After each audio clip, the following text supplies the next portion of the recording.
आदरणीय गुरुदेव, आपके चरणों में कोटि कोटि प्रणाम। महाराज जी, सेवक पिछले 2 सालों से आपसे सत्संग के माध्यम से जुड़ा है और मार्गदर्शन प्राप्त कर रहा है। महाराज जी, आपने काफी बार अपने प्रवचनों में कहा है कि हमने इस मन पर पीएचडी की है। सेवक भी आपकी कृपा से मन पर पीएचडी कर रहा है। महाराज जी, आप ही बता सकते हैं कि मेरी ये खोज पीएचडी कब पूरी होगी? अब हमारे मन में आपका मन मिल जाए और आपके मन में हमारा मन मिल जाए तो उसमें फिर डिग्री नापी जा सकती है। आप हमारे मन में मन को मिला सकते हैं, ऐसी क्षमता भी नहीं है। और हमारा मन आपके मन में जाए ऐसी रुचि नहीं है। ले बात समझ ला, हमारा मन आपके मन में जाए ऐसी रुचि नहीं है, क्योंकि सावई मना कृष्ण पदारविंदयो। आपका मन हमारे में आए इतनी सामर्थ्य नहीं, क्योंकि जहां हमारा मन है वहां आप अपने मन को अभी नहीं पहुंचा सकते। तो अब दोनों मन जब तक मिलेंगे नहीं तो फिर पहचान कैसे हो सकती कि तुम कितनी डिग्री पहुंच चुके हो और हम कितनी डिग्री में पीएचडी किए। आप पढ़ के पीएचडी करना और एक होता मन में घुस के पीएचडी करना, एक होता ना उसके पॉइंट पढ़ना, उसके हमने उसको भोगा है, हमने उसको देखा है, हम उसमें घुसे हैं, हम उससे लड़े हैं, उसकी एक एक वृत्ति को देखा है। एक एक वृत्ति में कभी वो टांग मार के धोबिया पछाड़ हमें मारने की कोशिश की, कभी हमने उसे मारने, उसकी हर हरकत को देखा है। 13 वर्ष की अवस्था में धीरे धीरे ज्ञान का प्रकाश होने लगता है, जागतिक। उस अवस्था से लेकर के इस अवस्था तक ये भारी तूफान की अवस्था निकल गई, तो उसी भाव को कहते हैं पीएचडी को। तो हमने पढ़ा ले अब पीएचडी पढ़े थोड़ी है। हाँ, वो अनुभव मन की मार को अनुभव किया है और मन को मारा है, दोनों बातें की गई है। मन की मार का अनुभव किया, यम ही न व्यत्यंते पुरुषम पुरुषर्षभ सम दुखा सुखा धीरम स्वमृतत्वाय कल्पते। जो मन की व्यथा से व्यथित ना होकर के सुख दुख में समान भाव रखकर परमात्मा प्राप्ति के लिए अग्रसर, वो अमृत पद का अधिकारी होता है। मात्रा स्पर्शस्तु कौन्ते शीतोष्ण सुख दुखदा आगमा पाइनो अनित्यास्ता तितिक्षस्व भारत। ये आने जाने वाले काम क्रोध लोभ मोह मद मत्सर मान अपमान निंदा स्तुति, इनको समान भाव से सह हे अर्जुन। ये सब आने जाने वाले नाशवान, कितना कठिन है सह जाना। आप देखो, जब काम सताए उस समय आप विचार करो, अब उस समय मन में पीएचडी पढ़ो। ए मन, अब तू इस समय कामासक्त हो रहा है? बिल्कुल नहीं, बिल्कुल नहीं। और शांत। अब आपने मन की एक हरकत को पढ़ा, ऐसी वो कितनी हरकतें प्रतिपल करता रहता है। हर हरकत को शांत करके अंतराय बनाना सीखो। 5 मिनट कोई हरकत नहीं, 5 मिनट एकदम शांत। अब हमको इस पर शोध करके बताना कि ईमानदारी से 5 मिनट कोई हरकत नहीं होने दिया मन में। 5 सेकंड वो रुकना मुश्किल होता है, और उसको 5 मिनट कोई हरकत, फिर 5 घंटे, फिर पूरे जीवन कोई हरकत ही नहीं। अब ईश्वरीय संकल्प से चलेगा ये शरीर, मन के संकल्प से नहीं। संकल्प विकल्प रहित शांत, जैसे दीवाल घड़ी से सेल खत्म कर दो, हर जगह सुई ठप हो जाएगी ला। ऐसे मन को, मन के सेल है सतोगुण रजोगुण तमोगुण, त्रिगुणातीत अवस्था को प्राप्त कर ले, खत्म इसका संकल्प विकल्प। महाराज जी, मैंने एक सपना देखा, आप मना करते सपना नहीं बताना चाहिए। तो उसमें मैंने देखा कि महाराज जी सपने में आए, तो मैंने उनको पूछा कि आपने कितनी गाय पाली, तो कुछ बोले नहीं, वो ऐसे थे। तो अब मुझे समझ में नहीं आया ऐसे क्यों, मैं सोचा कि त्रिगुण शायद कह रहे हैं। और फिर जो है वो दिख रहा है कि वो चलते हुए जा रहे हैं, और फिर ऐसे किया। भगवान सब लीला करते रहते जीवों के अंदर जाकर। भगवान की इच्छा से 3 लोक हैं, 3 गुण हैं, बहुत त्रिदेव हैं, बहुत 3 का इशारा बहुत हो सकता है, पर वास्तविक बात है त्रिगुणातीत होना। जब तक हम त्रिगुणातीत नहीं होते तब तक मन अमना नहीं होता है। ये 3 गुण ही जो है पूरा हमारे बंधन का कारण जो है, ये 3 त्रैगुण विषया वेदा निस्त्रैगुण भवा अर्जुन। त्रिगुणातीत स्थिति के बिना बात नहीं बनती है। त्रिगुण अतीत कैसे हुआ जाए, क्या करना है? नाम जप करो, एक तार छूटने न पाए। लक्ष्य पहले बिंदु बनाओ, राधा राम कृष्ण जो भी आप, एक बिंदु बना लिया। अब हर समय इसी में मन और इंद्रियों को लगाते हुए कार्यरत रहना है, कार्यरत भी रहना है, क्रियाएं भी करनी है, संसार के सब व्यवहार भी करने हैं, और बिंदु जो हमारा लक्ष्य है उसी में हमको रखना है। तो हर इंद्री हर मन आपका विरोधी हो जाएगा पहले, अब उसके विरोधों को सहो। अब गृहस्थ होते हुए भी संयम में आना पड़ेगा, बिना संयम में आए मन, फिर तो जो मन आया सो कर लिया, तो फिर फायदा क्या हुआ भाई। दुश्मन के अधीन जब तक आप हो तब तक आप दुश्मन का बल नहीं देखा, समझना। दुश्मन का बल तब देखोगे जब दुश्मन को अधीन करने लगोगे, तब असली बल वो अपने रूप में आएगा। सांप शांति से तुम्हारी पिटारी में पड़ा हुआ है तो तुम्हारे को अभी समझ, उसको जब फणकार के तैयार हो जा, फिर अभी मन ने हमको अधीन कर रखा है, इसलिए कोई, जिस समय मन के विरोध में चलोगे आप, साथ में हो, भोग सामने है, संग है, इच्छा प्रबल हो रही, भोगना नहीं, फिर मन की दशा को आप देख लो, फिर पहचानो मन क्या है। जो भोग उपस्थित है उसकी भोग की प्रबल इच्छा और भोग नहीं। अब वो जो आतंक खड़ा करेगा मन, जो व्यथा जो मंथन करेगा, प्रमथन स्वभाव का है ना, उस समय उसको सहो, फिर उस समय उसकी एक एक वृत्ति को पकड़ो, वही पकड़ा जाता है। तभी कहते हैं पीएचडी की है, मतलब हम विनोद में कहते हैं, ये तो विनोद में कहते हैं, हम एक एक वृत्ति को उसको देखा, अच्छा इससे बचा जा सकता है तो ऐसे बचा जा सकता है, इसको पकड़ा जा सकता है तो ऐसे पकड़ा जा सकता है। महाराज जी, गीता में जो भगवत गीता में श्लोक था, मैंने बचपन में पढ़ा और वो श्लोक मेरे दिमाग में घुस गया। तो उसमें था, प्रकृति में क्रिया मनानी गुणे कर्माणि संत अहंकार मूढ़ आत्मा कर्ता मिति मत। तो उसमें था कि मैंने हिंदी में पढ़ा था गीता फिर भरतपुर से कि मन अपने आप कुछ नहीं करता है, मनुष्य जो है प्रकृति ही अपने गुणों से सब कुछ कराती है। तो इसको मैं कुछ दिन अभ्यास किया, तो वो अभ्यास अच्छा रहा मेरे चला, तो उस पर मैं अभ्यास करता हूँ। फिर मैंने निरंतर नाम जप का अभ्यास किया। तो जब वो पहला जो अभ्यास है उसमें वो क्या होता है कि मान लीजिए मैं कुछ भोजन कर रहा हूँ, तो वहाँ पे जो रस का स्वाद है वो आता है, तो उसको मैं देखता हूँ कि ये प्रकृति अपने अनुसार सब चल रहा है, तो रस नहीं है, तो अलग भोजन आप पा रहे हैं, वो अपने आप क्रिया चल रही है। नहीं, भोजन आप पा रहे हैं, हाँ गलत है। अभी सूत्र पे नहीं हो। भोजन किसका विषय है? शरीर का, प्राण का विषय। तो क्रिया किससे हो रही है? जीव पे जो प्राण है वही सब एक्टिवेट कर। क्रियाएं ये पार्थिव शरीर से 3 गुणों के द्वारा प्रेरित होके हो रही। आप ना भोगता है ना करता है, क्योंकि इसी श्लोक में कहा अहंकार विमूढ़ आत्मा करता मिति मन्यते। मैं कर रहा हूं, मैं खा रहा हूं, मैं पी रहा हूं, मैं सो रहा हूं, ये मूढ़ता है, ज्ञान नहीं। विमूढ़ आत्मा, मूढ़ता के कारण वो अपने को कर्ता मान रहा है। ये ऐसे हो रहा है जैसे पंखा चल रहा है, अभी बिजली के पावर से चल रहा है, और ये पंखा कहे मैं चल रहा हूं, तो अज्ञान है ना इसका। ऐसे आत्म तत्व के प्रकाश से प्रकाशित होकर, पावर युक्त होकर ये तीनों शरीर चल रहे हैं, स्थूल, सूक्ष्म और कारण, और इनके आप साक्षी हैं। आप कहीं है ही नहीं करता। स्वाद रसेंद्री का विषय है, भोजन जो प्राणों का विषय, पचाने का विषय जठराग्नि का है, सब अलग है। आप केवल दृष्टा मात्र हैं। आप अपने को कर्ता और भोक्ता ना माने तो आप मन को समझ सकते हैं।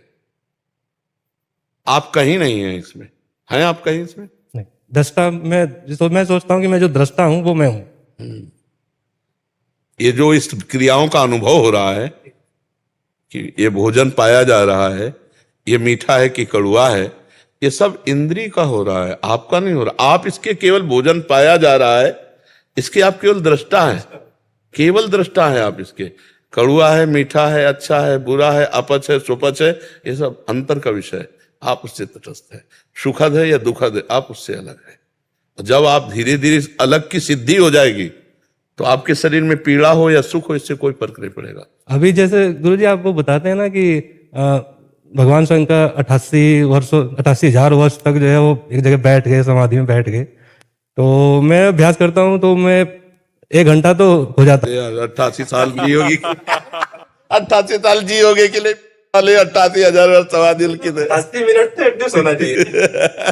महाराज जी इसमें एक प्रश्न था महाराज जी, जैसे किसी एक विषय पे अपन अनुभव लेते हैं, जैसे आपने मन पे अनुभव लिया कि बचपन से देखा है, तो क्या सबके मन वैसे ही रहेंगे महाराज जी? सबके अंदर वैसी ही भावनाएं सबकी वैसी नहीं, रहती? नहीं, कर्मानुसार होते हैं उसमें। कर्म जैसे किसी का बहुत अपवित्र मन है, किसी का बहुत पवित्र मन है, किसी का बहुत मूढ़ता युक्त है, किसी को विवेकपूर्ण, तो उसमें एक जैसा मन सबका। महाराज जी वृत्ति तो तब उस समय तो एक जैसा ही अनुभव कराएगी, जैसे काम आ रहा है तो काम का ही सबके अंदर नहीं, वैसा ही- अलग अलग है। अब जैसे मूढ़ता लिए हुए काम आएगा तो राक्षस पशु जैसा होगा।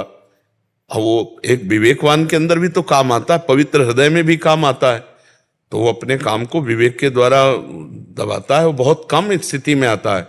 और जिन राक्षसों की बुद्धि में काम आता है, तो आप देखो ना, अपनी बेटी, अपनी बहन, अपनी पवित्रता जो दिमाग की, वो सब खो देते हैं, नहीं खो देते हैं। तो ऐसा नहीं कि सबका मन एक जैसा हो या सबके मन में एक जैसा स्फुरण होता हो, वो भी अलग अलग है। पवित्र हृदय में भी काम आता है, और पवित्र हृदय में जो काम आता है वो पवित्रता धर्म को लेकर के, तो वो काम भगवत स्वरूप है।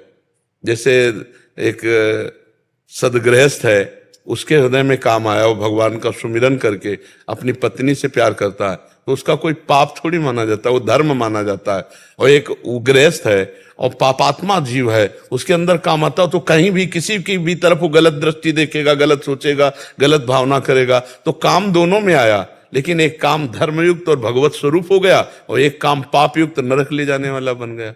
तो ऐसे ही मन में बहुत तरह की स्फुरणाएं होती हैं। तो अब पवित्र हृदय में स्फुरणा होगी तो धर्मयुक्त होगी, और अपवित्र हृदय में होगी तो अधर्मयुक्त होगी।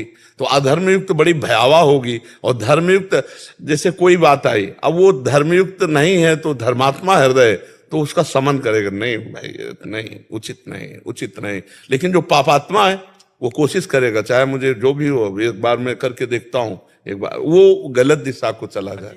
शास्त्रों में देखा गया कि महापुरुष जनों में इतना सामर्थ्य होता है कि वो पापी से पापी जीव की भी मनोवृत्ति को भाप के उसको एक सद्मार्ग की ओर प्रेरित कर देते हैं, क्योंकि उनको अनुभव है उस मन का कि इसको कैसे निकालना। हाँ, उसमें क्या होता है कि जैसे थोड़ी देर के लिए मन, अपने मन को आपकी तरफ एकाग्र किया, तो उसी समय पता चल जाता है। क्योंकि जैसे दर्पण सामने रख दे तो पता चल जाता है ना कि प्रतिबिंब अपना कैसा है। तो जो मैं हूं वही आप हैं, इतना अंतर नहीं है। जो मैं हूं वही आप हैं, जो आप हैं वही मैं हूं। जैसे इसमें और इसमें शर्त लग जाए तो बात ये आएगी कि जो बिजली तेरे में वो मेरे में है। बिजली में थोड़ी अंतर है, बिजली तो एक है ना। तो जो आप में बिजली वही वहां बिजली है। आत्म तत्व में कोई फर्क नहीं है। फर्क है नहीं यंत्रों में। अब अंतःकरण किस कोटि का आपका है, लेकिन तत्व एक ही है। तो जब हम आपकी तरफ अपने मन को लगाएंगे तो आभास हो जाएगा ये किस स्थिति का आदमी है, कैसा। उसे सिद्धि नहीं कहते, ये तो साधारण सी बात है। साधारण सी बात है कि जब पवित्र हृदय में जहां ऐसे लगा तो फिर पता नहीं, आप जो बोल रहे हो आपकी स्थिति नहीं है, फालतू की बात करते हो आप। जैसे अपने लोग किसी को डांटने लगते हैं, आप सही ढंग से चलो यार, काहे को अपना जीवन बर्बाद कर रहे हो। तो ये कोई सिद्धि नहीं है। वो बात करते करते शब्द और आपकी स्थिति का अनुभव हुआ, तो आप आए हो, आप कृपा करके यहाँ, तो सतमार्ग आपका पुष्ट होना चाहिए। तो फिर ऐसे वो कोई सिद्धि नहीं होती, वो एक मतलब मन की एक वृत्ति होती जो आपकी पकड़ ली। वो मन की वृत्ति पकड़ लेना होता है, उसमें कोई सिद्धि का चमत्कार नहीं। अब जैसे छोटी छोटी सिद्धियां हैं कि आपकी बात लिख दी, आपका नाम लिख दिया, ये सिद्धि है। ये भगवत प्राप्ति नहीं होने देती। ये उत्तम जो भगवत प्राप्ति की जो आत्मबोध, भगवत प्रेम, ये नहीं होने देंगे। ये केवल यहीं स्थित रहती है। समाज प्रियता, लोक रुपया पैसा, ये सब हो सकता है। और जिसने ये नहीं स्वीकार किया वो भगवान की तरफ बढ़ता चला जाता है। रिद्धि सिद्ध पेरे बहुआई, बुद्धि लोभ दिखावे भाई, होए बुद्धि जो परम सयानी, तीन तन चितई न अनहित जानी। तो ये एक भागवतिक वातावरण में एक वृत्ति पकड़ गई, तो लगे तुम्हारी स्थिति ऐसी लगी। तो वो कोई सिद्धि नहीं होती है, वो एक भागवतिक वृत्ति होती है। नहीं, ऐसे पास बैठे हुए व्यक्तियों के द्वारा ऐसे कृत्य होते हैं तो कहां पकड़ के बोल देते हैं। वो अचानक दृष्टि गई, वो पकड़ में आ गई तो बोल दिए। नहीं तो ऐसा थोड़ी कि हाँ देखो, जैसे सती जी आई और भगवान शिव ने पूछा कि परीक्षा ली, तो उनका कछु न परीक्षा लीन गोसाई, कीन प्रणाम तुम्हारी नाई। तो भगवान शिव विचार करने लगे कि हम हमारे समझाने से तो रुकी नहीं, और वहां जाके केवल प्रणाम करके आ जाएंगे, अच्छी कैसी। तब देखे शंकर धरि ध्याना, सती जो चरित कीन सब जाना। तब जब पूरी एकाग्रता करके ध्यान के द्वारा देखा, तब ऐसे संत महापुरुष किसी को देखते नहीं, वो केवल प्रभु को देखते हैं, प्रभु में चित्त लगा। अचानक प्रभु की कृपा से कोई वृत्ति पकड़ में आ गई तो उसके कल्याण के लिए बोल दी, वो अपनी तरफ से कहीं मन नहीं लगाते। जैसे अभी हमने विनोद में कहा था कि आपकी पहुंच नहीं हमारे मन तक, हमारे मन की रुचि नहीं आपके मन में जाने, क्योंकि मेरा मन जहां लगाया है वही लगा है। अब वो अभी पकड़ा दें वो प्रभु, तो अभी अभी पकड़ में आ जाएगी। वो आपको पकड़ा दे तो अभी पकड़ में आ जाएगी, वो हमें पकड़ा दे तो अभी पकड़ में आ जाएगी, और हम तुम नहीं, कनेक्शन नहीं हो सकता। या बहुत काल तक एक ही भाव से, तब देखा गया कि हाँ इसका भाव पूर्ण समर्पित। तो ये ब्लूटूथ सिस्टम समझो, जैसे मोबाइल में नहीं ब्लूटूथ सिस्टम होता, दोनों समान भाव, समान स्थिति और समान प्रीति, तब वो भाव जागृत हो जाता है। महापुरुषों के पास मुग्धा शक्ति होती है जिससे वो अपना महानता ढक लेते हैं, तो वो क्या शक्ति थी? नहीं, इनका शायद कोई शक्ति का नाम बता रहा है कि वो अपनी महानता को ढक लेते हैं महापुरुष जन। नहीं, महानता सही, देखो बच्चा, महानता और छोटता, लघुता, बढ़त, ये सब मायाकृत शब्द है, बिल्कुल शुद्ध बात समझो। हमने क्या कहा, जो इनमें है वही मेरे में है, जो मेरे में वही इनमें है, तत्व में अंतर नहीं है। ये पंचभूत जो हमारे बने हुए वही आपके पंचभूत है, जो हमारी आत्मा वही आपकी आत्मा है, ना छोटाई है ना बड़ाई है। ये केवल लोक व्यवहार की होती है कि वो भजन साधन करके वो चार प्रभावित हो रहे हैं, चार लोगों का मंगल हो रहा है। नहीं तो जितनी आत्म तत्व आप में उतने आत्म तत्व हमारे में, जितना पंचभूत आप में उतने पंचभूत हमारे में। अंतर केवल करण का है, बुद्धि, मन, चित्त, अहम। आपका मलिन है, आपका थोड़ा विवेक वाला है, आपका ज्यादा विवेक वाला है, और वो सिद्ध ज्ञान में है। नहीं तो अज्ञानी की भी आत्मा और ज्ञानी की आत्मा में कोई अंतर होगा क्या? अज्ञानी के शरीर में और ज्ञानी के शरीर में कोई अंतर है क्या? तो बात तो बीच की है, केवल बुद्धि की। वो बुद्धि अज्ञान जनित है, वो बुद्धि ज्ञान जनित है, बस इतना अंतर है। परमात्मा आप में विराजमान, परमात्मा यहाँ विराजमान, पंचभूत आप में विराजमान है। अब उसी को विविध प्रकार से प्रकाशित होता है। अब आप अपने जेब के रुपए को नहीं जानते हो, एक एक रुपया मांगते घूम रहे हो, बात यह है। वो अपने को जान गया तो अरबपति हो चुका है, क्योंकि जेब में जब हाथ डाला और देखा चेक तो बोले 1 अरब, तो तुरंत अरबपति हो गया। तो आप अपनी संपत्ति को भूले हुए हो, वो अपनी संपत्ति को जान गया, इसीलिए उसे ज्ञानी कहते हैं, उसे महात्मा कहते हैं। आप भूले हो तो अज्ञानी कहा गया है, आप भूल करके क्रियाएं कर रहे हो तो पापात्मा कहा गया है। लेकिन आत्मा तो दोनों के साथ रहे, पाप आत्मा, पुण्य आत्मा, महात्मा। जो पाप पुण्य दोनों से ऊपर उठा वो महात्मा, नहीं तो एक पुण्य आत्मा और एक पाप आत्मा। लेकिन पाप, पुण्य और महा, इन तीनों के बाद क्या लगा हुआ है? आत्मा लगा हुआ है। वो एक है, ले वो एक जैसा है ला, उसमें कोई अंतर नहीं है। मनीष यादव जी बिहार से। जी हरिवंश। श्री हरिवंश, भगवान, मेरा मन मुझे कभी कभी निराश कर देता है। कभी कभी सामने विचार रखने लगता है कि क्या पता श्री जी तुझे जानती भी होंगी या नहीं। उनके ना जाने वैसे भी जब तक निर्विकार मन न हो जाए तब तक ये विश्वसनीय नहीं है। ये तो श्री जी की बात करो, किसी पर अविश्वास कर सकता है। वो तो एक क्षण भक्ति में लगेगा, दूसरे क्षण भोग में लगेगा, एक क्षण वो दूसरे को सुख देने की बात सोचेगा, दूसरे क्षण दूसरे का सुख छीनने की बात करेगा। ये विश्वसनीय भी कोई स्थिति थोड़ी है। और अगर आप राधा बोलते हैं तो श्री जी ने आपको बोलने के लिए सौभाग्य दिया, इसलिए बोल पा रहे हो। आप अपनी तरफ से राधा नहीं बोल पा रहे हो, श्री जी ने कृपा की तब राधा बोल पा रहे हो। आप कृष्ण बोलते हो, कृष्ण ने कृपा की तब कृष्ण। हरिवंश कृपा हरिवंश कहां, हरिवंश कहां हरिवंश लाए। हरिवंश सुलाभ सदा तिनके, सुख संपत्ति दंपति जू जिनके। हमारी वाणी पर यदि राधा नाम आ रहा तो किशोरी जी ने हमें याद किया है, किशोरी जी ने हम पर कृपा की, तब हम राधा राधा बोल पाते हैं। ऐसा अविश्वास न करे। लाडली जू ने ही कृपा की तब राधा राधा जपते हो। लाडली जू आपको अपनाया तब आप कहते हो हमारी लाडली जू।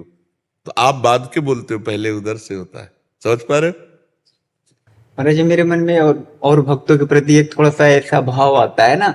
हम आपको बोला ना, ये कुछ भी आ सकता है। अभी कोई आपका मन प्रमाणित मन थोड़ी हो गया है, सिद्ध मन थोड़ी हो गया है। ये तो पागल आदमी कुछ भी बोल देगा। अभी बाहर निकलो तो यहाँ के लिए आपको उद्दंडता पूर्वक कुछ चलता रहे, उसकी बात अभी तो बिल्कुल नजर रखनी। जैसे हॉस्पिटल में पागल वाले में किसी आदमी को बंद किया जाए तो उसकी बातों पर थोड़ी ध्यान दिया जाता है, अभी नजर रखनी है। दवा खवाते रहना, उस पर नजर रखनी है, और दवा खाते खाते जब स्वस्थ हो जाए तब बात उसकी सुनी जाती है कि ये स्वस्थ आदमी बोल रहा है, पागल आदमी की नहीं। अभी मन पागल है, अभी तो बस दवा खवाते रहो, राधा राधा राधा राधा राधा। कोई सही बात कहे तो उस पर टिक लगा दो, हाँ हाँ तुम्हारी बात मानते हैं, पक्का उसकी बात को टालते रहो, उसकी बात को टालते रहो, वो विश्वसनीय नहीं है अभी। एक भाव महाराज जी ऐसा आता है ना, जैसे आप बोलते हैं कि भगवान के अनंत नाम है, आप कोई भी जो भी आपको प्रिय लगे वो आप जपो। मेरा भाव अंदर से कभी कभी ऐसा लगता है अन्य भक्तों के प्रति कि आप राम राम जपो, कृष्ण कृष्ण जपो, भगवान के बहुत सारे नाम है, आप सब जपो, बस राधा राधा मत जपने लग जाए। क्योंकि ये मैं जपता हूँ ना तो कहीं फिर ज्यादा भी जपने लगे। नहीं, अभी भाव तुम्हारा सही नहीं आया। जैसे हमको मानो जलेबी अच्छी लगी तो हमारे जितने प्रिय लोग होंगे, हमारा मन कहेगा कि यार सबको एक बार ये जलेबी खाओ, बहुत जोर की चीज है। समझ में आएगा? जब उदार मन होता है तो अपने को जो प्रिय लगता है वो सबको देने की इच्छा होती है। लेकिन ये अभी तभी तो कह रहे हैं बीमार मन है। जब ये मन आए तो ऐसा लगे कि पूरा विश्व राधा राधा जपे, सबको सुख मिले, किसी को न रोग हो, न शोक हो, न संकट हो, न विपत्ति हो, भगवान सब पर कृपा करे, सब सुखी हो, तब ये स्वस्थ मन की बात है। अभी तो अस्वस्थ मन है। हाँ, अभी इसके भावों को दबाते रहिएगा, स्वस्थ मन यही होगा, सबको सुख मिले। जो मुझे सुख मिला भगवान सब पर कृपा करे, ऐसे सबको निहाल कर दे। ऐसा आता ना मेरे प्रभु। जैसे हम कोई सुंदर चीज देखें तो अब हमको ये लगेगा कि ये चीज सबको दिखा दे यार, सबको अच्छा, सबका मंगल हो जाए, सबको अच्छा लगे। पर वो बिना भजन के देख नहीं सकते, इसलिए कहते हैं भाई भजन करो भजन करो भजन करो। अभी एक माई आई थी जगन्नाथपुरी की, बड़े अच्छे संत हैं, तो उन्होंने कहा कि आप कह दो कि आपको भगवत प्राप्ति हो जाएगी तो मुझे विश्वास हो जाएगा भगवत प्राप्ति हो जाएगी। हम कहा अगर हमारे कहने से हो तो मैं कहता हूँ सारे विश्व को भगवत प्राप्ति हो जाए, पर ऐसा नहीं हो सकता। जब तक आप भजन नहीं करेंगे तब तक भगवत प्राप्ति नहीं हो सकती। कहने से भगवत प्राप्ति होती तो फिर बोलने की क्या जरूरत है? एक बार बोल देते सबको भगवत प्राप्ति हो जाए और हम चुपचाप भजन करते, काहे को लगे रहते। लेकिन ये लगे इसीलिए कि जब तक आप भजन नहीं करोगे तब तक आपको भगवत प्राप्ति नहीं होगी।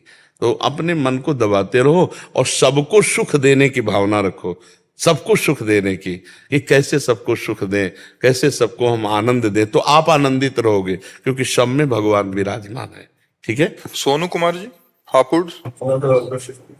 राधा वल्लभ श्री हरिवंश महाराज जी। गुरुदेव भगवान, मुझे ईश्वर कृपा से बचपन से ही वेदांती गुरुदेव का सानिध्य प्राप्त हुआ, जिसके फलस्वरूप मुझे वेदांत सिद्धांत पर संशय विप्रय रहित दृढ़ निश्चय तो हो गया, परंतु मलिन अंतःकरण के कारण मुझे शांति व कृतकृत भाव का लेश मात्र भी अनुभव नहीं हुआ, अपितु समस्त काम क्रोध आदि विकार पूर्णतः बने रहे। और ज्ञान के इस मिथ्या अहंकार के कारण मेरी आध्यात्मिक यात्रा की अधोगति हो गई। महाराज जी, इनका आगे प्रश्न है।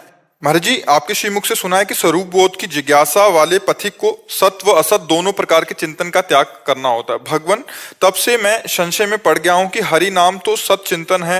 हे नाथ, अपने हेतु देखो बात ये, हाँ बात ये बच्चा कि मार्ग जो ज्ञान का है उसकी बात है, सत असत दोनों का चिंतन त्यागना। वहां हरि और मैं ये दो नहीं है। ब्रह्म बोध में, आत्म बोध में हरि और मैं दो नहीं है, वहां मैं ही मैं है। और यहां केवल हरि ही हरि है, मैं नहीं है। प्रेम गलियत सांकरी तामे दो न समय, जब मैं था तब हरि नहीं, अब हरि है मैं नहीं।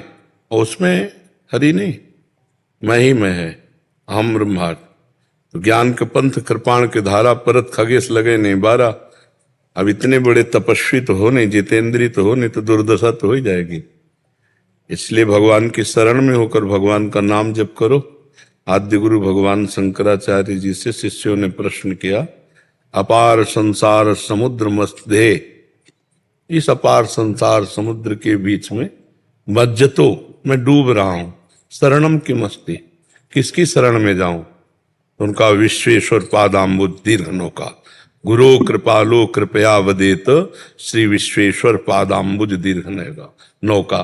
भगवान विश्वेश्वर विश्वनाथ जी के चरणारविंद का आश्रय ले लो और नाम जप करो, अभी सब ठीक हो जाएगा। ज्ञान भी प्रकट होगा निर्मल, और भगवान की कृपा भी, और भगवान रक्षा भी करते हैं। जब हम भगवान के आश्रित होकर भजन करते हैं तो भगवान रक्षा करते हैं। योगक्षेमम वहाम्यहम, करो सदा तिनके रखवारी, जिम बालक राखे महतारी। अब वेदांत निष्ठा में जो हमें चाहिए वो है नहीं आपके पास, जिससे वेदांत फलीभूत हो, वो है नहीं। क्योंकि बिना सत असत का विवेक, बिना लोक परलोक के भोगों से वैराग्य हुए, बिना सम दम उपरति तितिक्षा समाधान मुमुक्षता, इनके बिना खोखला है ज्ञानी। केवल ज्ञान का वर्णन कर देना थोड़ी ज्ञान होता है, अनुभव की बात होती है। मान लो आप बहुत अच्छे साधक हो, पवित्र हो, तो आप अपनी स्थिति का वर्णन कर रहे हो कि मेरी दुर्दशा है, काम क्रोध लोभ मोह मद मत्सर। तो अस्त्र क्या जो दुश्मन को परास्त न कर पावे? नहीं, कागज की तलवार से किसी की गर्दन तो नहीं काटी जा सकती। ऐसे ही वाचिक ज्ञान से माया का बंधन नहीं काटा जा सकता। अनुभवजन्य ज्ञान होना चाहिए। उसके लिए बच्चा भजन करो। अगर हमारी बात मान जाओ तो भगवान की शरण में हो जाओ, मानी संख्या से सवाल हल हो जाएगा। माना जो परब्रह्म परमात्मा तत्व है, भगवान श्री राम, भगवान श्री हरि, भगवान श्री कृष्ण, भगवान शिव, जहां तुम्हारी भावना बने, और नाम जपना शुरू करो। और गीता जी है, भागवत जी है, इन ग्रंथों को अभी पढ़ो। तो धीरे धीरे जब आपकी बुद्धि प्रवीण होती चली जाएगी तो फिर बात समझ में आने लगेगी। जैसे हम घर में अच्छे से छक जाए ना, फिर बाहर मन नहीं चलेगा।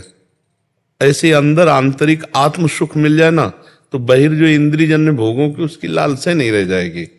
अभी क्या अंदर खाली सूखा है, अब ऊपर घी लगा के यहां से हम आवे और कह दे भाई हम हलवा पा के आ रहे हैं, तो हम हर चीज देख के ललचा जाएं, क्योंकि भूखे हैं। केवल ओंठों में घी लगा लेने से हलवा खाने की तृप्ति थोड़ी हो जाएगी, वो तो हलवा खा के ही तृप्ति होगी। तो निज सुख बिन मन होए कि थीरा, जब तक निज सुख, आत्म सुख, परमात्म सुख मन को नहीं मिलेगा, तब तक वो बातों से शांत होने वाला नहीं। बातें करोगे ब्रह्म ज्ञान की और क्रियाएं करोगे अज्ञानी वाली। अगर भगवान के शरण में हो गए तो फिर वो शुद्ध ज्ञान देते हैं, वो शुद्ध भगवान मार्ग दे देते हैं, और जाम लड़खड़ाते वहां में बचा लेते हैं। करो सदा तिनके रखवारी, जिम बालक राखे महतारी। देखो सनक सनंदन सनातन सनत कुमार चारों ब्रह्म ज्ञानी महात्मा है, ब्रह्मबोध संपन्न हो, लेकिन हर समय क्या जपते रहते हैं? हरिशरणम हरिशरणम हरिशरण। ये विचित्र माया है भगवान की। बचा सकते हैं तो भगवान बचा सकते हैं, इसलिए भगवान की शरण में हो जाओ, नाम जप करो। सच्चा ज्ञान ये है कि हम अभी मायाकृत शरीर में फंसे हुए हैं और इससे हटना बहुत कठिन है। आप देख रहे हो, इसके आकर्षण से हटना बहुत कठिन है। तो फिर हम गुरु स्वरूप भगवान श्री हरि की शरण में और उनका नाम जप, उनकी लीला कथा, बहुत हृदय शीतल हो जाएगा। देखना भगवान, मैंने गुरु मंत्र आपके ही यूट्यूब से सुनकर, नाम का प्रताप सुनकर मैं इस नाम जब से प्रारंभ किया, तो मैं वैसे मेरे मनोराज भी कम हो गया। हाँ, हो जाए और बहुत शीतलता आने लगेगी। मतलब एक विश्राम जैसा लगने लगेगा जब आपको भरोसा दृढ़ हो जाएगा ना प्रभु में, कि मैं कौन हूं, मैं क्या हूं भगवान जाने, मैं जैसा भी हूं भगवान का हूं। और खूब डट के नाम जप करना है, अपने आचरण पवित्र रखना है। अब इसी से आपके अंदर वैराग्य और ज्ञान की उत्पत्ति होने लगेगी। जैसे जैसे भगवान का भजन करेंगे तो भगवान कृपा करके ज्ञान देते हैं। जो भगवत प्रदत्त ज्ञान होता है वही माया मुक्त होता है। जो पढ़ा लिखा ज्ञान होता है उससे माया मुक्त नहीं हुआ जा सकता। जड़ चेतन की ग्रंथि का जो भेदन है वो भगवान की कृपा से प्राप्त ज्ञान से होता है। सोई जाने जे देव जनाई, भगवान जिसे जना देते वही जानता है। इसलिए खूब भजन करो, अच्छे आचरण करो, दूसरों की सेवा करो। मानव जीवन है ना, हमको ये शरीर मिला है, हम जो हैं सो तो है ही है। हमको करना क्या है, बस ये बात देखनी। गंदे आचरण नहीं करने, पवित्र आचरण करना है, दूसरों की सेवा करनी, खूब नाम जप करना है और भगवान से मिल जाना है। बस ये बात। सब ज्ञान, वैराग्य, भक्ति, योग सब भगवान के पास जा रहे हैं। कोई उन्हें ब्रह्म कहता है, कोई परमात्मा कहता है, कोई भगवान कहता है, वही है, दूसरा तो है नहीं कोई, तत्व तो एक है ना, वहीं पहुंच चलेंगे। ऐसे ज्ञान मार्ग में चलने पर बड़ी कठिनता है, उसमें सिद्ध होना बहुत कठिन है। एक काशी से महात्मा आए थे 65-70 वर्ष के, बड़े ईमानदार। ईमानदार का मतलब अपनी बात कह देना, जैसे तुमने कही ना। तो आके बोले, स्वामी जी हम कुछ दिनों से आपका सत्संग सुन रहे हैं तो मुझे बहुत जलन हो रही है। बोले मैं वेदांत पढ़ता हूँ, अपने काशी में रहता हूँ, विश्वनाथ जी के रोज दर्शन करता हूँ, जल चढ़ाता हूँ, गंगा स्नान सब कुछ करता हूँ, पर कमी क्या है जो मुझे शांति नहीं? उनका भजन, भजन की क्या? तो बोले आप जो बताओ, उनका ऐसे ऐसे नाम जप करो, फिर हमें आप बताना। दूसरी बार फिर आए, उनका बहुत कम दिनों में हमको बहुत आनंद, क्योंकि तैयार भूमि है, भूमि तैयार है। अब वेदांत चिंतन करने के बाद जो है, फिर इसके बाद कहीं आस्था तो रहती नहीं बाहर, और अपने लोगों की आस्था बहुत है, अपने शरीर पर है सब। देखो वो सही मार्ग, कोई गलत मार्ग नहीं, पर उसके लिए जितनी पवित्रता चाहिए वो नहीं है। कलयुग है ना, खान पान व्यवहार शरीराभिमान और नाना प्रकार के आग, इससे ज्ञान नहीं होता, वो सब खिचड़ी हो जाता है। शुद्ध ज्ञान के लिए पहले शरीर राग मारा जाता है। मैं शरीर नहीं हूं, तो इसका भूख प्यास भी मैं नहीं हूं, इसकी सर्दी गर्मी भी मैं नहीं हूं, तो इसके काम क्रोध भी मेरे नहीं है। अभी निर्मल हो, अभी निर्मल, पर ऐसा नहीं है। जहां व्यथा मन मंथन करके प्रकट किए तो भूख भी मेरी, प्यास भी मेरी, क्रोध भी मेरे को आ रहा, तो देहाभिमानी जीव ज्ञान की बातें चाहे जितना कर ले, लेकिन उससे मुक्त होना बहुत कठिन है। अब वही सरल मार्ग है, भगवान की शरण में होकर नाम जप करते हुए, वो भी मार्ग है, पर वो बहुत कठिन मार्ग है। और उस मार्ग पे जो चल गया, जो निर्विघ्न पंथ निर्वाही, सो कैवल्य परम पद लाई। और वही कैवल्य परम पद भक्ति में सहज स्वाभाविक आकर के भक्त के हृदय में प्रकाशित हो जाता है। न शोचति न कांक्षति, ये कैवल्य परम पद है। ब्रह्मभूता प्रसन्नात्मा न शोचति न कांक्षति, न कोई चाह है, न किसी भी तरह की कोई सोच रह गई है। तो भक्त को भी तो यही होता है, सकल कामनाहीन जे राम भगति रसलीन, उसके भी अंदर कोई कामना नहीं रह जाती, कोई चाह नहीं रह जाती, वो भी स्वरूप बोध को प्राप्त हो जाता है। मम दर्शन फल परम अनुपा, जीव पाव निज सहज स्वरूपा। बात एक ही है, पर इसमें सहारा है भगवान का, और बहुत सरल है, और उसमें स्वयं चलना, फिसले तो धम्म से गिरे, कोई पकड़ने वाला नहीं है। इसमें भगवान का भरोसा है, नहीं? भगवान ये मैंने जैसे हरि का प्रणव के साथ जब करता हूँ हरिओम, तो ये मंत्र कोटि में तो नहीं आएगा, इसका जप कीर्तन कर सकते हैं नहीं, प्रणव आदि तो महान मंत्र ही है, उद्गीत है, बिना गुरु के इसका जप नहीं करना चाहिए। तो मेरे इष्ट श्री हरि हैं, तो फिर क्या श्री हरि हैं मेरे इष्ट, तो मैं क्या नहीं, तो नाम जप करो भगवान के। हाँ, प्रणव को तभी जपना चाहिए, या प्रणव लगे मंत्र को तभी जपना चाहिए जब गुरु प्रदत्त हो, तभी वो सफल हो पाएगा।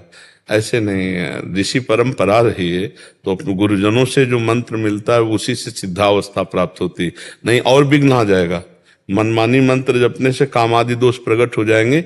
चित्रकूट में हम एक महात्मा रात्रि के समय देखा तो मंदाकिनी की एक शिला बीच में पड़ी हुई थी, उस शिला में कम्बल ओढ़े, ठीक जेठ के महीने की बात, गर्मी, जेठ के महीने में बहुत गर्मी होती है, तपती हुई गर्मी के समय की बात, वो ओढ़े, तो हमें लगा कि ये मृत है क्या।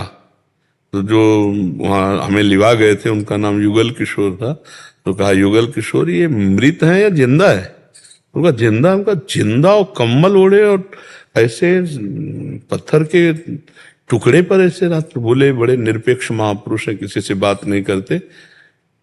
जिद हमारी थी कि संतों के पीछे लगना, उनसे बात पकड़ना। तो अब अपने बाबा जी बैठे, कभी तो निकलेंगे, डिस्टर्ब नहीं करेंगे। और वो निकले, 2-2:30 बजे निकले, जो ही निकले बस पीछे पड़े, दंडोत महाराज जी, दंडोत महाराज जी, 1 मिनट बस महाराज जी, 1 मिनट समय, आप जैसे गुरुजन समय नहीं देंगे तो वो हेर भी नहीं रहे। हमको आप जैसे गुरुजन समय नहीं देंगे तो हम जैसे साधुकों का क्या होगा। महाराज जी 1 मिनट, बस 1 मिनट दे दीजिए। जे पूछे पीछे मुड़े, कमर हटाया तो जैसे सूर्य उदय हो गया, तेजो में चेहरा, क्योंकि अखंड ब्रह्मचारी और निरंतर भजन परायण। आधा भींजा हुआ कंबल नीचे का, और नशे में आंखें, भगवद अनुराग में, भगवद अनुराग की नशे के आगे, मदा घूर्णि नेत्रम, वो प्रेम के नेत्र अलग होते हैं। रोम रोम एकदम कांप गया कि अरे ये तो बड़े दिव्य महापुरुष। महाराज जी महाराज, जैसे किसी गरीब को धन मिल जाए तो हमका चल ना दे, हमका महाराज जी 1 मिनट बैठ जाओ तो मुझे संतोष हो जाए। बैठ गए। गले में कंठी थी, वैष्णो कंठी, ये वृंदा सखी तुलसी की, तो इससे पहचान लग गया कि कोई वैष्णव। तो महाराज जी आप वैष्णव? तो महाराज जी पहला प्रश्न है कि आप शिला पे क्यों लेटते हैं रात्रि में? ऐसी त्रिकोण शिला है, तो उनका जन समाज से बचने के लिए। आप कंबल बराबर ओढ़े रहते हैं? बोले अभ्यास है, ये अभ्यास है। महाराज जी कहते हैं मंत्र को पवित्र अवस्था में ही जपना चाहिए, अपवित्र अवस्था में जपने से दोष होता है, इसमें आपका क्या विचार है? तो उनका अपवित्र दशा में जब मंत्र जपा जाता है तो काम आदि वेग प्रचंड होकर के उसको परास्त कर देते हैं, और गुरु मंत्र विमुख होकर जब मंत्रों को जपा जाता है तो वो उसे परास्त कर देते हैं। इसलिए गुरु प्रदत्त हो और पवित्र अवस्था में ही मंत्र जपा जाए, और उठते बैठते चलते फिरते नाम जप कर लेना चाहिए। तो महाराज जी एक प्रश्न और रह गया कि आप प्रसाद कहाँ पाते हैं? तो बोले बस एक बार चित्रकूट की गलियों में घूमता हूँ, न मांगता हूँ न कुछ, अगर किसी ने दे दिया तो पा लिया, नहीं फिरा के शिला पे ऐसे रात दिन भजन परायण। अब उन महापुरुषों को ब्रह्म ज्ञान प्राप्त करने में कोई कठिनता थोड़ी हो, तो ब्रह्म स्वरूप ही हो जाते हैं। इसीलिए भगवान की शरण होकर भजन करो और नाम जप करो, और जब प्रगट में किसी गुरु से मंत्र मिल जाए उनके श्री मुख से, तब फिर उसमें मिला हुआ है भगवान, मिला हुआ मंत्र गुरु जी ने दे दिया है मंत्र, प्रणव दे दिया, हाँ तो खूब जपो उसको, फिर जपो। वही मैं बोल। हाँ। तो जप में तो नहीं कर सकते ना, चलते फिरते अपवित्र अवस्था में तो हरि श्री हरि। हाँ हाँ, प्रणव अपवित्र अवस्था में नहीं जपना चाहिए, उसे चलते फिरते भी जप सकते हैं, पर जब पवित्र हो, वस्त्र पवित्र हो, आप पवित्र हो और पादुका ना हो। जैसे अब शौच लघु शंका आदि की पादुका में ऐसे फिर मंत्र ने, या तो नवीन पादुका हो जिसमें आप बाथरूम भी ना गए हो, तो हमें लगता है कि प्रणव जपने के लिए पादुका की कोई आवश्यकता नहीं। ऐसी जब समय जपे, और जब पादुका इसमें चल रहा है तो नाम जप करे। नाम भगवान का महामहिमा में है। महाराज जी राधे राधे, मेरा नाम गोपाल चरण शर्मा है। प्रश्न तो पूछ लो महाराज जी। महाराज जी मुझे एक बात समझ में नहीं आती, मैं आपसे पूछूं? कि हम अपने से बड़ों से आप करके बोलते हैं, जैसे मैं अपने पिताजी से आप करके बोलता हूँ, आपसे आप करके बोलता हूँ, जो सबके पिता हैं उनको तू करके क्यों बोलते हैं? क्योंकि वो अपनी तू ही माता, तू ही पिता। इसमें समझो, वो अपनी आत्मा है। पिताजी आपसे अलग है, तो इनको हम आप करके बोलते हैं, लेकिन वो हमारी आत्मा है। ठाकुर जी, और क्या, ठाकुर जी आत्मा है ना हमारी। इसीलिए तू दयाल दीन हो, तो गोस्वामी जी अब इतने दासत्व भाव को भजने वाले, और श्री राम जी को क्या कह रहे हैं? तू, ये नहीं कह रहे कि आप दयाल दीन हो, नहीं कह रहे, तू दयाल दीन हो, तू दानी हो, भिखारी हो, प्रसिद्ध पात की, तू पाप पुंजहारी, है ना। अच्छा, हमारे यहाँ हम अपनी श्री जी से बात करते हैं तो तू तय से बात करते हैं।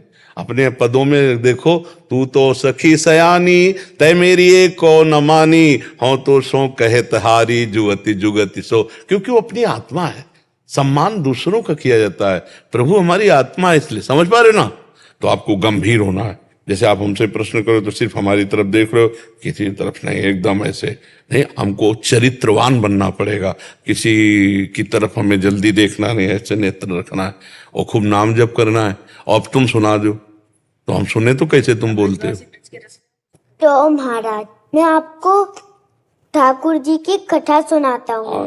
बार ठाकुर जी ने बड़ो सुंदर सो श्रृंगार करो, कान में कुंडल पहने, नाक में नकवीसर पहनी, आँखन में कारो कचरा लगाए के, कमर पे पीलो फेटा बांध के, उस पे बंसी अराए के, सिर पे पीली पगड़ी बांध के, उसमें बड़ो प्यारो सो मूड पंख अड़ाए के, बैजंती माला पहन के, उचकट्टी धोती पहन के, बड़ी मुस्कान से गए गोपी के पास और बोले, गोपी, अरे ओ गोपी। देखा कि गोपी ने तो सुना ही नहीं, फिर बोले, गोपी, अरे ओ गोपी। जैसे ही गोपी ने ये सुना, नेक देखियो कैसो लग रही हूँ, सुई गोपी ने महाराज मुंह फेर लियो। तो श्याम सुंदर बोले कि मेरे श्रृंगार में कुछ कमी है का, मेरे मोहरे पे कुछ लग रहा है का। गोपी बोली नाय नाय महाराज, हम तो ब्रजवासी हैं, हम तो प्रसाद पावे अमनिया ना पावे। पहले आप बरसाने जाओ, राधा रानी को अपने दर्शन करवाओ, उनके दर्शन करो और अमनिया में से प्रसाद होके ताके बाद वृंदावन आओ, उसके बाद हम सब गोपियां आपके दर्शन करेंगी। यार तूने गजब की बात सुना दी, थोड़ी बात सुनाई लेकिन बहुत गजब की बात सुनाई। ठाकुर जी यार ये बात तो इतनी तुमने जोर की सुनाई कि अब तुम्हें क्या बताई।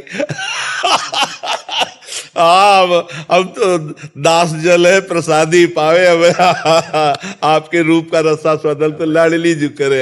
बहुत सुंदर सुनाई। गए श्याम सुंदर बरसाने और राधा रानी को अपने दर्शन करवाए, उनके दर्शन करे, अमनिया में से प्रसाद होके ताके बाद आए वृंदावन और बोले गोपी अब तो नेक देख लिया। गोपी बोली आहा श्याम सुंदर बलिहारी, बहुत ही अच्छे लग रहे हो, बहुत ही मलूक लग रहे हो, बहुत ही सुंदर लग रही हो। ज्यादा समय ना लेते हुए मैं अपनी वारी को यहीं विराम देता हूँ। एक दुपट्टा लाओ और इसको प्रसाद। बड़ी इच्छा ही आपके दर्शन करने की, तो आज ये लालसा पूरी हुई है। कथा सुनाने की भेंट आपको, ये प्रसाद है, प्रसादी करके आप अपने आशीर्वाद दे दो बस, ये बालक ऐसे ही। हाँ नहीं, ये सब भगवत स्वरूप ही है, आए ही हैं जगत मंगल के लिए। बस हाँ, बस चरित्र पर इसके ध्यान दो। साध्वी मन्यानंद सरस्वती जी। हाँ धन्यवाद माता। पूजनीय गुरुदेव, आपके चरणों में कोटि कोटि प्रणाम। गुरुदेव भगवान, शारीरिक अस्वस्थता के कारण नाम जप व 84 जी पाठ के अलावा और कोई साधन नहीं कर पाती, इतना ही भगवत साक्षात्कार के लिए पर्याप्त है? हाँ इतने से हो जाएगा, चिंता न करो। 84 हरिवंश कृत पढ़े सुने निशिभोर, छुटी 84 भ्रमंते निरखय जुगल किशोर। निरखय जुगल किशोर भोर अरुरैन न जाने, पिए रूप रस मत भयो कछु मनहि नाने। प्रेम लक्षणा भक्ति होए ही आनंदकारी, अरु वृंदावन वास सखी सुख के अधिकारी। कुंज महल की टहल सुख दंपति संपत्ति पाई है, जैसी रूप लाल हित प्रीति सो जो 84 गाई है। तो 84 जी गाय मतलब 84 लाख योनियों में अब हमें नहीं जाना है। और नाम बाणी जहां श्याम श्यामा तहां, नाम बाणी सुनत श्याम श्यामा सुबस, नाम बाणी निकट श्याम श्यामा प्रगट। हमको 2 चीज मिल गई, नाम बाणी, अब इसमें परम कल्याण परम मंगल निश्चित है, तुम्हें चिंता नहीं करनी। बस या तो नाम चल रहा है या पद चल रहा है। 84 पढ़ने में भी पढ़ते पढ़ते कभी ऐसा होता है ना, मैं अपना शरीर असुस्त रहता है तो कभी बीच में छोड़ देती हूँ, बीच में पूरा धारावाहिक नहीं पढ़ पाती हूँ। तो फिर दोबारा जहां समय मिले तो उसके आगे से शुरू कर दो। हाँ, रोज जैसे पूरा ऐसा नहीं हो पाता है। थोड़ा 11 प्रकरण और 12 प्रकरण जो रोज पढ़ती है, और पहले से थोड़ा सा पढ़ती हूँ 32 श्लोक से, और थोड़ा सा फिर बीच पे कभी रुक जाता है, कभी बहुत तेज बीमारी रह जाती तो आंख लग जाता है ऐसा। तो इसमें कुछ तो मतलब पाठ करते करते अगर आंख लग जाए तो? नहीं, हम कह रहे फिर जब आंख खुले तब फिर पाठ शुरू कर दो। अपने बाबा जी हैं, एक बार 24 घंटे में एक बार तो पूरी कर जाओ 84 जी। 84 पद हैं, 45 मिनट में हो जाएगी। तो फिर 24 घंटे में अगर हम 45 मिनट 84 लाख योनियों से बचने के लिए 84 जी में देते हैं तो कौन सा घाटा की बात है। अपने बाबा जी हैं, कोई और काम तो है नहीं। हाँ तो शरीर में इतना क्या, शरीर के कष्ट तो बने ही रहते हैं। बैठने में खड़े होने में बहुत मुश्किल होता है। तो कोई मुश्किल नहीं, कुर्सी में बैठे हैं तो कुर्सी में बैठे पढ़ रहे हैं। अभ्यास दृढ़ नहीं किया इसलिए नींद आ रही है, तो नींद कैसे आ जाएगी। हाँ अभ्यास दृढ़ करने से। अभ्यास है स्वामी जी, पहले से ही 3 बजे 2 बजे 2:30 बजे से पहले 3 उठ जाती हूँ पहले भी, लेकिन बैठती हूँ तो 6 बजे तक ही, 6 बजे तक बैठती हूँ, अपना कीर्तन करती हूँ, नाम की जप करती हूँ, फिर भगवान का ध्यान करके। तो 2:30 बजे से लेकर के 6 बजे तक जो नाम जप करते हो उसमें नींद नहीं आती? ना, हाँ, ये ठीक, बढ़िया बात है। और जब पाठ शुरू करते हैं तो तब हो जाता है। तो फिर ऐसा ऐसा हो जाता है जैसे वृद्ध शरीर है, अब आप 2-2:30 बजे से जगी हो तो इंद्रियां थक जाती, थोड़ी देर के लिए नींद में पहुंच जाना कोई बुरी बात नहीं इसमें, पर फिर जब जगो तब फिर उसको पाठ कर लो और शरीर का ज्यादा ध्यान ना दो। देखो ये आप है नहीं और ये छूटेगा, ये छूटेगा, आज नहीं तो कल छूटेगा। जो छूटेगा उसको काय पकड़े बैठे हो, तुम थोड़ी हो। जितना जागृत हो, जितना चिंतन कर सको, यही खास बात है। गया, इसको मान लो गया, मरा ये, अब जय मिनट है, जय सेकंड है, हम उसका लाभ ले लेते हैं, बकाये गया, हम ऐसे चल रहे हैं। गया, दोनों किडनी फेल है, हम समझ रहे हैं बिल्कुल मरे। जितना रगड़ लो, जैसे पता है कि नौकरी भाग जाएगा, आज नहीं तो कल भाग जाएगा, तो जितना काम करवा लो उसे काम करवा लो। ऐसे इस शरीर को जितना रगड़ लो खूब, राधा राधा राधा राधा राधा, जाएगा, ये जाएगा, मरेगा, ये तो जलाया जाएगा, गाड़ दिया जाएगा, ज्यादा इसको ने पानी डाल दो, भोजन डाल दो, खूब रगड़ो, राधा राधा राधा राधा राधा राधा। अब दर्द हो रहा फिर राधा राधा राधा राधा, उसमें भी हम राधा राधा बोलेंगे। प्रभु देखो, यही साधक में और संसारी पुरुष में यही अंतर है। संसारी पुरुष जो कुछ करता है वो शरीर सुख के लिए करता है, और जब उसके शरीर सुख में बात आती है वो उसकी आस्था खराब हो जाती है। और भक्त जो कुछ करता है वो भगवान के लिए करता है, भारी से भारी दुख में भी उसकी आस्था पे कभी फर्क नहीं आएगी। भक्ति की एक दृढ़ निष्ठा होती है, उसकी शरीर निष्ठावान नहीं होता, वो भक्ति निष्ठावान होता है। तो इसलिए अब आप अपने कल्याण के विषय में तो सोची ही मती, भगवान की शरण में है। अच्छा बाबा, दर्शन होगा ना, मेरा उद्धार हो जाएगा ना, भगवत साक्षात्कार होगा ना मुझे?